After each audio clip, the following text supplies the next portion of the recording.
Hey everybody, Steve here with Phantom History House with Stevie at the Ocala, where are we? We're at a museum. Yes, this is Noma Art Gallery. Noma Art Gallery for Mama's Psychic Fair. Yeah. Thank you. This is my first time here, so you're showing me the ropes. Tell me a little bit about what you do. So I am a priestess and I do tarot readings, I do runes, I do aura portraits, and with mine I tend to tell you what the colors in your energy are telling me about your personality.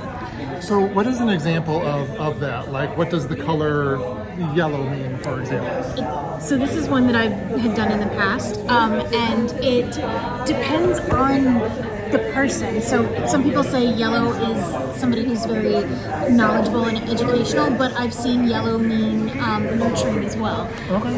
It kind of depends on the person. Okay, and you mentioned runes as well, Yeah. which I'm not as familiar with. How does that work? Is it similar to like a tarot card thing, or is it different? It's very close. So the runes are little rocks that have etchings into them, and each one is a letter, but it's also a word, but it also is telling you kind of the same way the tarot cards have meanings behind them beyond just the number and the suit that it's in.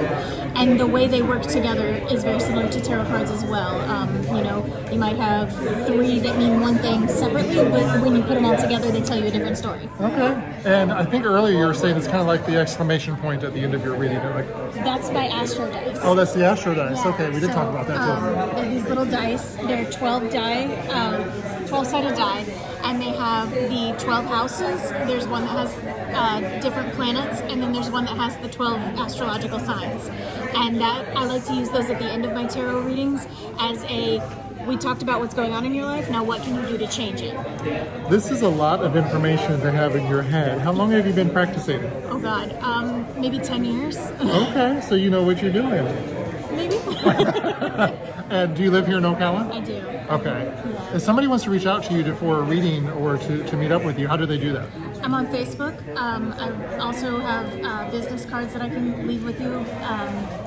Facebook is usually the easiest right now. Okay, and if they go on Facebook, what do they look for? Stevie Bryant. Stevie Bryant on Facebook, everybody. Thanks so much for chatting with me. Yeah, thank you. She's been our neighbor here today at the Psychic Fair, so I had to come say hi. Yes. All right, thank you. Thank you. Bye, everybody. Bye.